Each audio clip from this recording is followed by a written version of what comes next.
game, off to a good start on that first drive. Florida A&M, I don't believe, has the firepower to go toe-to-toe against Jackson State's offense. One of the things James Colsey mentioned, weathering the storm, understanding that Jackson State likes to put points on the board early on. And here, back on the return, that's Jalen Ward. And Jalen Ward across the 30 and then pushed out of bounds. So a good return for Jalen Ward. That sets up the Rattlers. And a second look at Daniel Richardson and this unit. Well, we talked about how Jackson State loves to get on the board first, outscoring opponents 73-17 over the last 6 quarters, and just adding to that total. This one set up by that huge pass from Jacoby Morgan to Henderson, and then down deep in the red zone, Dupree taking care of business, capped off by this run by Amari Matthews. 8 plays, 67 yards. And a score for the Tigers.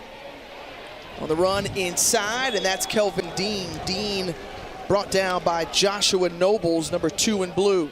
Well, Kelvin Dean, part of that Celebration Bowl team, and was the Cricket Celebration Bowl MVP last season. And they're going to need somebody to step up in that running back room that they've got right there. Florida A&M only averaging 93 yards per game rushing on the ground. That's just not going to cut it. If they can establish, control the line of scrimmage and the ability to run the football, they'd have a greater chance of success. But you see right there, they are just not winning the battle at the line of scrimmage as blue jerseys just dominated on that previous play. Well, the guys up front, Jeremiah Williams and company, holding there. No gain on the play for Dean, so that's going to bring up 3rd and 6. And here, offensive coordinator Joe Henry, in his first season after being on previous staff. We'll see what he draws up and dials up for Daniel Richardson. More pressure. Rolls to his right, Richardson looking, then releases down on the sideline with Jamari Gaston, but a late flag coming out as well. We'll wait for Wyan Myers, the 3rd referee for today, to give us the call. I see a hat off and a flag down, meaning you wonder, did the receiver go out of bounds and then come back in and become the first person to touch the ball? That would be an illegal touch. We'll hear. The receiver stepped out of bounds on his own, returned, and was the first to touch the ball, which is illegal touching, loss of down, incomplete pass, 4th down.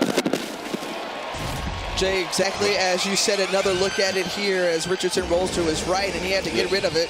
Yeah, they had to move the pocket out, but you see he stepped out of bounds first prior to catching that ball, and a good job by the field judge there. The field judge that's just on the left of the screen, you drop your hat when you see the receiver go out of bounds, meaning if he comes back in to make a play, you throw the flag right away. Good job by the officiating crew to catch that. A couple of 3 and outs for the Rattlers. Dupree and Travis Terrell back to receive this punt. Yeah, I think careful. They may be trying to punt it away from Terrell. This one has hang time, and Dupree calls for a fair catch. Oh, and then a flag comes out there at the end with Terrell in the face with a Rattler, and I didn't see exactly what happened. I just saw a flag. There was a punch thrown. I would tell you there was a punch thrown. There was some trash talk, and I saw the retaliation, which I saw Travis Terrell swing and kind of throw a punch, but I thought he was reacting to the Florida A&M player that got into his face. After the play, personal foul, hands to the face, kicking team, number 10. That 15-yard penalty will be added to the end of the kick. First down, Jackson State. That's going against Corey Collier Jr. And so let's take another look at it here. I saw that.